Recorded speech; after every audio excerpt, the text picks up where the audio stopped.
Summer, 1943.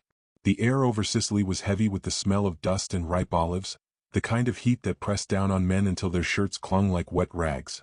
Farmers still worked their fields on the slopes of Monte Cassibile, though now they labored under a sky that hummed with airplanes and carried rumors of invasion. To the south, across the narrow strait, Allied ships gathered like wolves on the horizon. And somewhere among those gray silhouettes were machines the world had never seen in such numbers, howitzers so immense that soldiers swore the ground shifted when they passed. Colonel Hans Richter paced the stone ramparts of his command post, a fortress dug into the hillside with walls of reinforced concrete 8 feet thick. He had inspected every bunker, every machine gun nest, every tunnel cut into the rock. The work had been precise, German engineering married to the stubborn geography of Sicily. Richter believed in the fortress the way a priest believes in his altar. To him, these walls were not merely defenses. They were a promise that the Reich's grip on Europe could not be broken. He had told his men more than once that stone and steel were truer allies than flesh and blood. Yet Richter was not without his doubts. He had fought in France and remembered how quickly the Maginot Line had fallen. But this was different, he told himself. The Mediterranean sun, the Italian cliffs, the labyrinth of tunnels, they would buy time. And time was all Germany needed, if the Führer's promises were to be trusted. He tamped the doubt down with a stiff gesture, pulling his cap tighter, and stared toward the sea where the haze blurred the horizon. On that same sea came Major Robert Collins of the United States Army, commander of an artillery battalion. His men called him Iron Hand, though not to his face. The name had less to do with any physical strength and more with the way he clenched his fist when he gave orders. Collins was not a man of many words. He preferred precision both in command and in gunnery.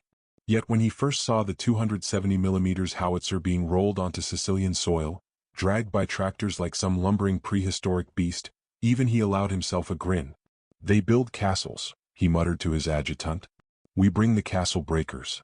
Among the crew assigned to one of those monsters was Private Angelo Rossi, son of Italian immigrants from Brooklyn. For him, the invasion was more than strategy, it was family history colliding with war. His cousin still lived somewhere inland, perhaps even under German command. He didn't say this aloud, not to the men who teased him with nicknames like Spaghetti. Instead he joked about the sheer size of the gun he served. "Mama said don't play with fire," he told Sergeant Jack Monroe one evening as they prepared shells, "but I don't think she meant 300-pound fireworks." His humor earned a tired chuckle, a thin relief in the tense silence before the barrage. Monroe was a different breed entirely, a quiet Midwesterner who carried a battered notebook in his breast pocket. He wrote in it every night, sometimes during lulls in the day, filling page after page with observations of men and sky and stone. War to him was not just bullets and orders. It was the sound of boots on gravel, the smell of oil on steel, the look in a comrade's eyes when the guns first opened up. He knew words could not stop a shell, but perhaps they could preserve what the shell destroyed. The days before the attack passed in restless preparation. German scouts watched from the ridgelines as American engineers assembled the howitzers piece by piece, sweating under the Sicilian sun. The sight baffled them. Never before had such giants been brought ashore in an invasion. One German officer reported back to Richter that it looked as if the Americans were building churches out of steel, with barrels for spires. Richter dismissed the metaphor with a scowl, but the image lingered with him when he tried to sleep. For the American gunners, setting up the howitzers felt like taming dragons. Chains groaned, wheels sank into soft earth, and every movement had to be measured lest the machine tip or crack. Rossi swore he could feel the vibration of the gun even when it stood silent, as though it was alive and waiting. Collins oversaw the process with an unblinking stare, his voice flat, his orders curt. He trusted his men, but he trusted the math more, the range tables, the angles, the calculations that would send iron across mountains. Numbers to him were steadier than courage. Night fell with uneasy quiet.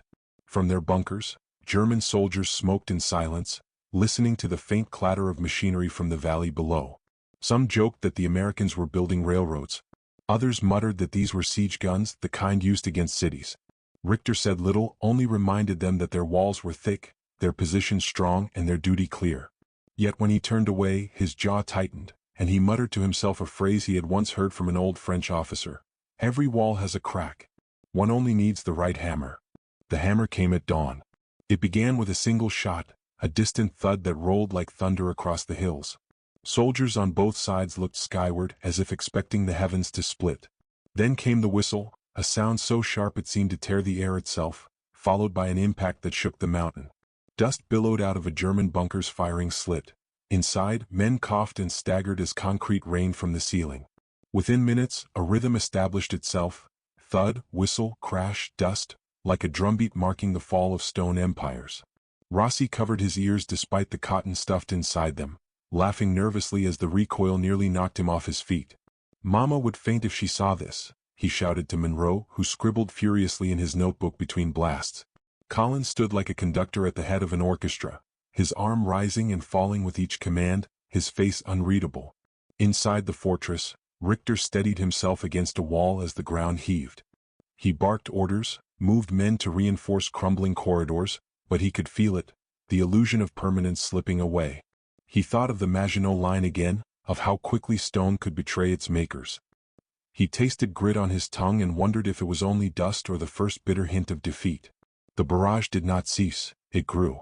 More guns joined, their voices overlapping until the valley became a cathedral of thunder.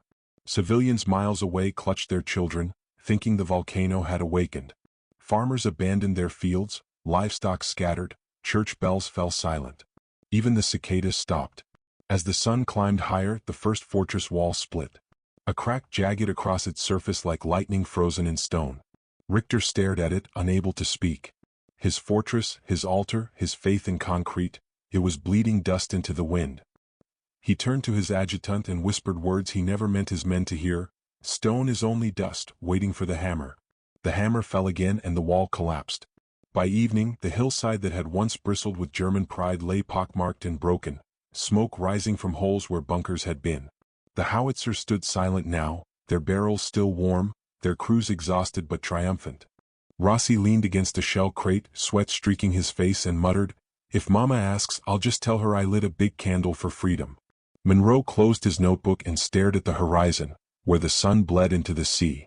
Collins finally allowed himself a small nod, as if acknowledging that the first act had been played well. The war in Sicily had only just begun, but already a truth had been written in dust and stone. No wall was unbreakable, no fortress eternal. And as the echoes of the guns faded into the night, men on both sides felt it in their bones. This was only the beginning, and what came next would be worse. Dawn crept pale and thin across the Sicilian ridges, a hesitant light spilling into valleys that still smoldered from the first barrages. The earth was quiet for a breath, as though exhausted from the punishment of the day before. Then, almost without warning, the silence was split once more. A single gun spoke, its barrel lifting skyward like a prophet's finger, and the shell it loosed cut the sky with a scream that seemed to unhinge the heavens themselves. Moments later the mountains groaned and spat dust, the ground quivered under boots, and war announced itself again in a voice too loud to ignore. Private Angelo Rossi staggered back as the recoil rocked his howitzer, his ears ringing even through the thick wads of cotton. He grinned despite the ache in his bones. "If Mama saw this, she'd think the world had gone mad," he shouted over the thunder, though no one could hear him. His voice was swallowed in the cadence of destruction, the relentless beat of iron slamming into stone. For Rossi, it was equal parts terror and exhilaration, a contradiction that made him laugh even as his hands shook loading the next round. Major Robert Collins stood behind his men, eyes narrowed, lips pressed into a firm line. He did not smile, did not flinch. To him the barrage was not chaos but order, a symphony conducted by his steady hand. Every shell had its place, every target its measure. He read the numbers, trusted the calculations, and believed that if the math was right the enemy would crumble. His soldiers admired him, though some feared him. Iron Hand, they called him still, watching the way his fist clenched each time he gave the command to fire. Collins carried himself as if duty and discipline were the only things keeping the world from slipping into ruin. Sergeant Jack Monroe, crouched a few yards away, opened his battered notebook in defiance of the shaking ground. His pencil scratched lines between barrages, capturing fragments of what his eyes could scarcely believe. He wrote of walls collapsing inward, of German strongpoints vomiting dust, of men coughing behind masks of white powder. He knew history was being etched into stone and then obliterated, and he alone meant to catch it before it vanished. The earth trembled, yet his hand was steady. He believed that words might outlast even the most terrible thunder. Inside the crumbling fortress above, Colonel Hans Richter pressed his back to a wall slick with condensation. The impact of the shells rattled his teeth, sent his maps tumbling from the table. Every order he shouted was drowned by the roar, every calculation of defense rewritten by the hammer blows of American artillery. He had trusted in stone, trusted in the fortress as one might trust in God. Now he tasted dust on his tongue and wondered if he had built a tomb instead of a sanctuary. His men looked to him with wide eyes, expecting certainty, but Richter could only offer stubbornness. "Hold," he growled. "The walls will hold." Yet already cracks spidered across the ceiling, and the floor trembled as though betraying him. The barrages lengthened. At first they came in measured intervals, but soon the rhythm quickened, overlapping until it felt as if the earth itself had chosen to tear apart. Farmers miles away abandoned their carts, thinking Vesuvius had awakened in the south. Children clutched their mothers, terrified not by the sight of guns but by the sound, the endless pounding that turned day into nightmare. Even animals sensed the unnatural fury, bolting from fields, scattering into ravines. The very air seemed poisoned with vibration, a heavy pulse that pressed against every chest and rattled every bone. Numbers, cold and exact, told one version of the story. More than 8,000 shells fired across a single week, walls crumbling in 12 minutes that had taken years to build, ranges that stretched beyond the horizon. But the soldiers knew another truth, a truth measured not in figures but in sensation. To the gunners, each blast was a shove that bruised their shoulders, each round a prayer muttered before the fuse caught. To the Germans trapped inside, it was the slow suffocation of faith, as dust filled lungs and hope narrowed to a pinpoint. To civilians, it was the sound of empires deciding their fate, a sound that could not be reasoned with or ignored. Rossi found his courage faltering when a misfire jammed the breach. For a moment the giant cannon stood silent as though sulking. Sweat poured down his face as he fumbled with tools, knowing that any delay meant death for comrades relying on his fire. Collins loomed over him, eyes sharp, voice cutting through the din. "Clear it, Rossi. Clear it now." The young private's hand steadied under that command. A twist, a hammer strike, a muttered plea in Italian, and the breach opened with a clang. The howitzer roared again and Rossi laughed in relief, his fear forgotten in the thunder. Monroe, watching from his post, wrote a single line that day that he would never forget. "We did not fight men, we fought stone, and the stone bled dust until men inside suffocated." The sentence felt grim even as he set it down, but he knew it was the truth. He watched shapes stagger from bunkers, coughing, blinded, their uniforms white with powdered concrete. Some dropped their weapons and stumbled forward with hands raised. Others fell before they could surrender, swallowed by collapsing walls. In the heart of the fortress, Richter pressed his hand to the cracked surface of the wall, feeling it quiver like the ribs of a dying beast. His pride warred with his fear. He had promised Berlin these fortifications would stand. He had told his men that German engineering was unbreakable. But now, with each new detonation, he knew the Americans had found the hammer. For a moment he thought of his family back in Stuttgart, his wife who loved stone churches and his son who built forts out of wooden blocks. He realized then, with a bitterness that burned, that all walls were illusions. The climax came near dusk, when the howitzers fired in unison. A barrage so sustained the valley became a furnace of sound and smoke. Rossi felt the ground lift beneath him, as if the island itself were exhaling. Collins raised his fist, brought it down sharply, and the last volley thundered into the ridge. Monroe dropped his pencil, unable to write while the mountain seemed to collapse upon itself. When the dust finally settled, silence returned, not the silence of peace but the silence of exhaustion, of stone that could no longer bear the strain. The German fortress stood broken, its proud walls split, its corridors choked with rubble. Survivors stumbled from the wreckage, their faces gray, their spirits hollow. Richter followed last, his uniform caked in dust, his eyes hollow with the knowledge that his altar of stone had betrayed him. On the American side, Rossi slumped against a shell crate, hands trembling, laughter bubbling from his throat in a strange mix of triumph and disbelief. Collins allowed himself a single nod, no more. Monroe closed his notebook with a final scratch, the words inside already heavy with the weight of history. The earth had trembled and the walls had fallen. Yet the men knew this was only the second act, a prelude to battles yet to come. The giants of steel had proven their power, but greater tests awaited.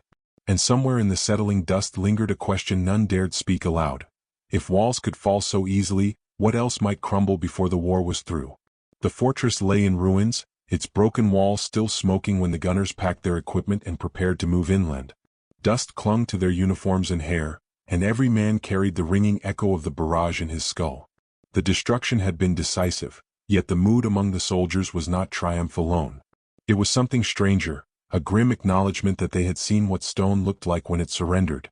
Private Angelo Rossi walked among the rubble with eyes wide, searching for signs of life. He had cousins somewhere in Sicily, perhaps in villages not far from here, and though he had laughed during the firing, he now felt the weight of his heritage pressing hard against his chest. He found the body of a German soldier half buried in chalky dust, helmet dented, face pale as limestone. For a moment he knelt and whispered a prayer, half in Italian, half in English. "Stone is only dust," he murmured, repeating words he had overheard from Sergeant Monroe. "And dust is all we are in the end." Monroe had not meant to be quoted, but his notebook had become a strange sort of scripture among the men. He wrote constantly, sometimes crouched in shadows while shells flew overhead, sometimes during quiet moments when soldiers cleaned their rifles. His words were not polished, but they carried truth. He believed walls were the symbols men clung to when their courage faltered. He had seen castles in books as a boy, mighty ramparts that promised safety, and now he watched them fall in hours. He scratched in his notebook, "The wall is only a mask men wear against fear. When the mask cracks, fear comes pouring through." Major Collins kept his reflections private, but even he could not ignore what the guns had proven. He studied reports, measured results, and the facts spoke plainly. Fortresses were obsolete when faced with weapons of this scale. Yet in the quiet of his tent he felt something deeper stirring, a memory of his father, a stonemason who had spent his life carving foundations. Collins remembered the pride in those calloused hands, the certainty that stone endured. And now, with every shattered bunker, that memory seemed to fracture too. He stared at his clenched fist and thought, if walls could betray their builders, what else might be trusted? Colonel Hans Richter sat among prisoners, his uniform stained with ash. He had not spoken since his capture, his gaze fixed on the horizon where smoke still drifted. Once he had been the embodiment of certainty to his men, telling them their walls were stronger than any bombardment. Now he was silent because every word would taste of ash. When questioned, he offered only the phrase he had whispered during the collapse. "Stein ist nur Staub." Stone is only dust. To him it was not surrender but confession, a truth forced upon him by thunder and fire. The myth of impregnable walls was breaking, not only in Sicily but across the war. Word spread quickly among Allied ranks. The mighty German fortifications, once thought invincible, could be cracked open like eggs. Soldiers joked grimly that Hitler's Festung Europa was a fortress made of paper when faced with American iron. Collins himself allowed a dry remark to his officers one evening, his lips twisting at the irony. "They build castles," he said, "and we bring cannons bigger than castles." The men laughed, not because it was funny, but because laughter steadied the nerves that trembled beneath the truth. Rossi listened to such remarks with mixed feelings. He carried pride in his chest that the Americans had accomplished what few believed possible, but his heart ached for the land itself. These hills were not abstract strategies to him. They were home to his family's stories, vineyards, and prayers. Every collapsed wall was also a church wall, every ruined bunker another scar on soil that had once known only harvest and song. He confessed this to Monroe one night, sitting on an ammunition crate under a sky littered with stars. Monroe wrote it down as he did everything and told Rossi quietly, "Every wall carries more than soldiers. It carries memory. That's what makes the breaking so hard." The Germans who survived carried that same realization in silence. They had hidden behind stone, believing it eternal. Now, stripped of walls, they stood as mere men, afraid and weary. Some wept openly, others stared blankly as though trying to reconcile their faith in fortresses with the reality of rubble at their feet. Richter walked among them like a ghost, his shoulders bent, his mouth sealed. To him the walls had been more than defense, they had been his identity. When they fell, part of him had fallen with them. The lesson reached beyond Sicily. Plans already formed for Italy, for Normandy, for the Atlantic Wall itself. Commanders studied the reports and saw the pattern. No thickness of concrete, no clever trench, no cliffside fortress could withstand the relentless pounding of modern artillery. The myth of permanence had died beneath Sicilian dust. What remained was a new kind of war, one where mobility, firepower, and willpower outweighed stone. Yet even as the walls collapsed, men struggled with what that meant. Collins sat alone one evening, listening to the far-off rumble of guns still at work, and thought of his father's stone walls back home. He wondered whether his father would have cursed him for breaking stone, or praised him for winning battles. Rossi dreamed of returning to Brooklyn with tales that his mother would not believe, tales of guns that cracked mountains. Monroe filled pages with metaphors, walls as masks, walls as promises, walls as lies. And Richter, who had no notebook and no laughter left, simply stared into the dust and whispered prayers no one heard. The myth of the unbreakable fortress had been shattered, but the war was not finished. If walls could not protect, men would have to find something else to cling to: discipline, hope, or perhaps only stubbornness. As night fell over Sicily and the stars burned sharp in the black sky, both sides understood the truth in their own way. Stone was dust, dust carried on the wind, and the wind cared nothing for borders or banners. The cannons had spoken, the walls had answered, and the answer was silence. Yet that silence did not feel final. It felt like the pause before another storm, as though the guns were only catching their breath. And when they roared again, men would learn that it was not only walls that could be broken. Dawn broke over the Normandy coast with a pale light, timid and thin, as if afraid to touch the carnage that awaited. The air was damp with sea spray, and the earth itself seemed to shiver under the weight of anticipation. On the cliffs, German bunkers bristled with guns, steel, and confidence, their walls thick with concrete and arrogance. Colonel Hans Richter, reassigned after Sicily, walked the paths between them, his uniform streaked with ash from past battles, his eyes hollow with the memory of walls collapsing under American fire. He had once believed stone could protect a man, now he knew it could only delay what was inevitable. Major Robert Collins watched the horizon from his artillery position, the massive barrels of 270mm Howitzers resting like dragons poised to breathe. His eyes narrowed against the mist, tracing every contour of the enemy fortifications. He had measured ranges, calculated angles, rehearsed each command, but even he could feel the pulse of fear. Not his own, but that of the men under his command, men who trusted him to shape chaos into victory. Collins's hand fell on a shell, the steel cold and heavy, and he imagined it like a hammer poised to crack the earth itself. Private Angelo Rossi crouched beside his piece, the chill of Normandy biting through his layers. He thought of Sicily, of rubble and dust, of the faces of men whose lives had been swallowed by walls. Now, the ocean before him and cliffs ahead, he felt a tension that made his stomach twist. He whispered a quick prayer, half in Italian, half in English, asking only that the cannon obey him as it had obeyed in Sicily. When the first shell lifted from the barrel, screaming across the gray dawn, Rossi felt it in his bones, the sound of inevitability, the power of man bending the world with fire. Sergeant Jack Monroe adjusted his notebook, pen ready, though he knew he would not write fast enough to capture everything. He was a witness, a recorder, a man trying to hold back the flood of destruction with nothing but ink. Already he could see walls crumbling in his mind, the way stones surrendered to rhythm and force. He had learned in Sicily that fortresses were illusions, and now those illusions rose again in his path, daring him to watch them fall once more. The first volleys roared like distant storms. The ground shook underfoot, the mist of dawn lifting in clouds of salt and dust.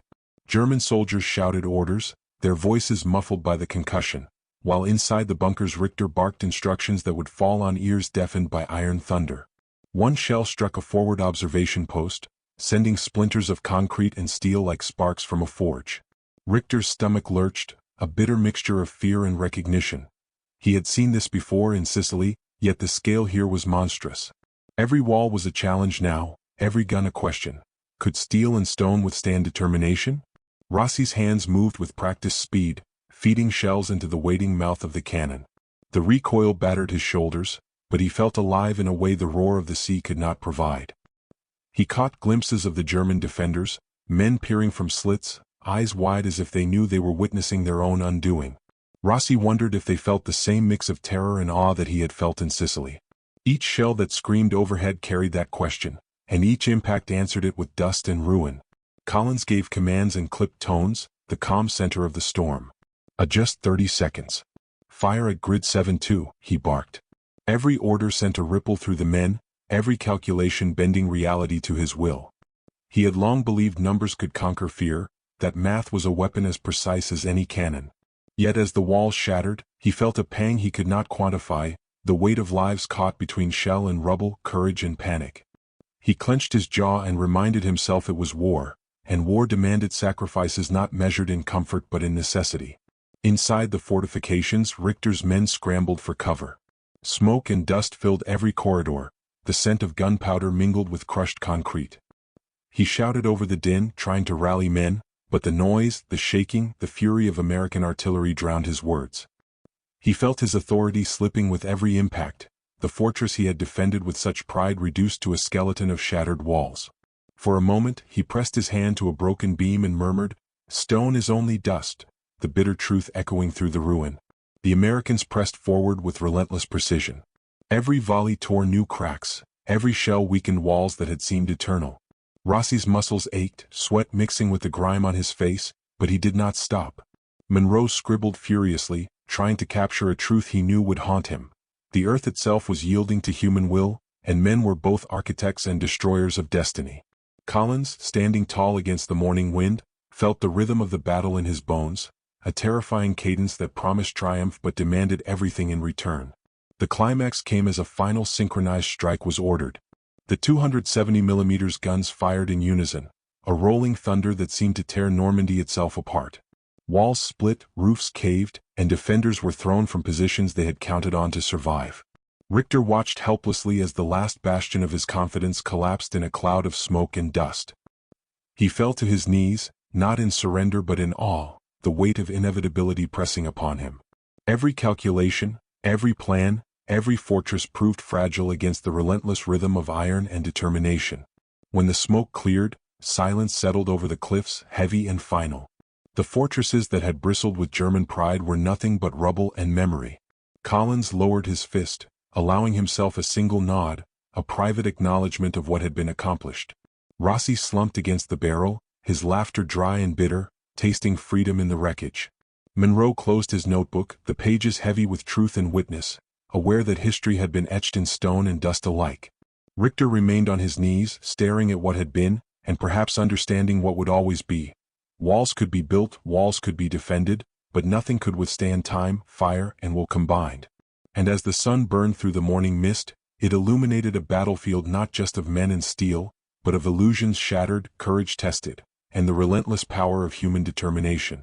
The guns had fallen silent, but their echoes lingered, carrying the lesson forward. No fortress was impregnable, no wall eternal, and every man who survived would bear the memory of iron thunder for the rest of his life.